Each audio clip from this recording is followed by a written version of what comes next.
Our very first objective in the region is to finish war against ISIS. Your number one problem are not the foreign fighters.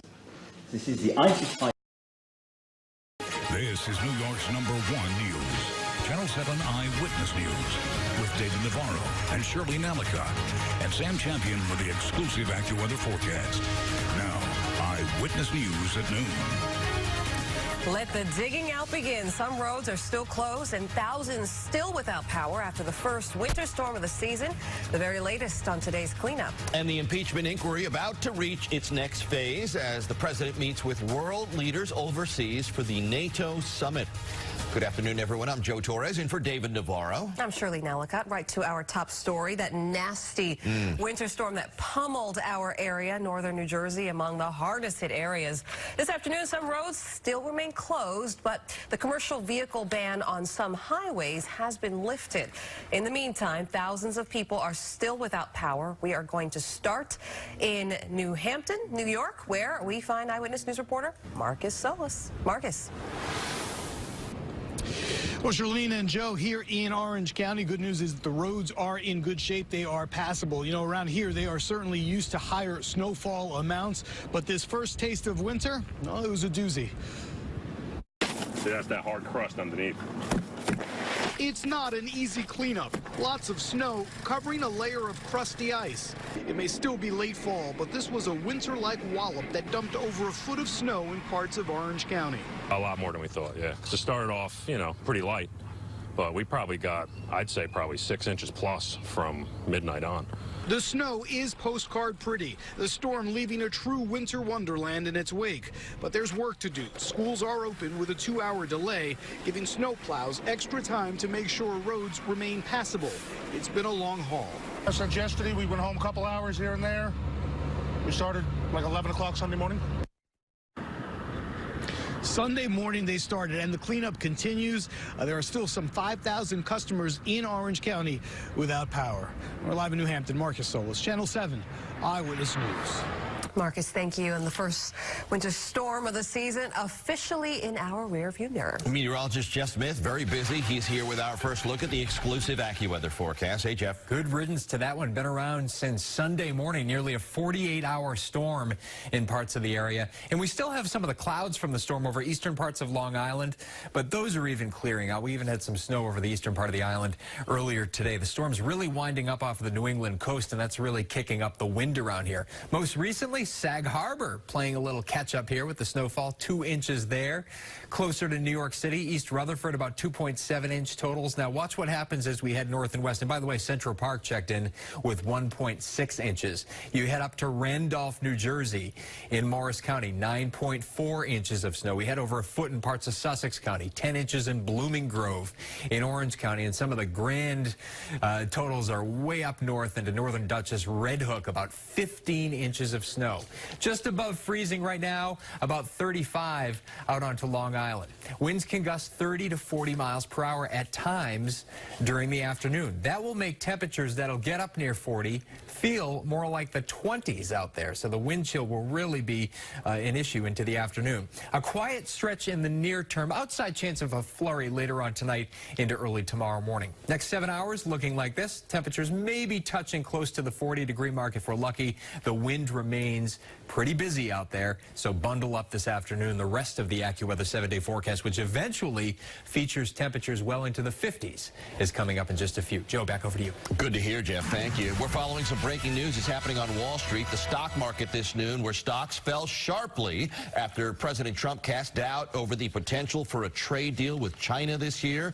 The president also threatened to impose tariffs on French goods. Both moves have left investors cautious. Take a look. The Dow right now down 413 points. We'll keep an eye on it.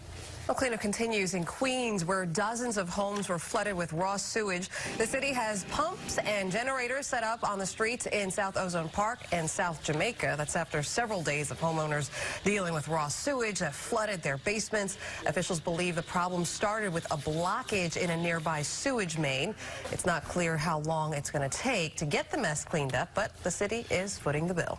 Now to the latest in the impeachment showdown. The inquiry report should reach the House House Judiciary Committee today. Next, the committee could begin drafting articles of impeachment. ABC News reporter Rachel Scott has the details, and she joins us now from Washington. Hey, Rachel.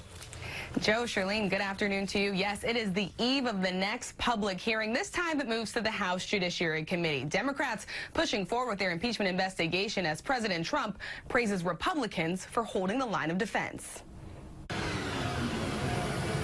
President Trump on the world stage, touching down in London for the NATO summit, while back home, the impeachment battle looms. The impeachment hoax is going nowhere.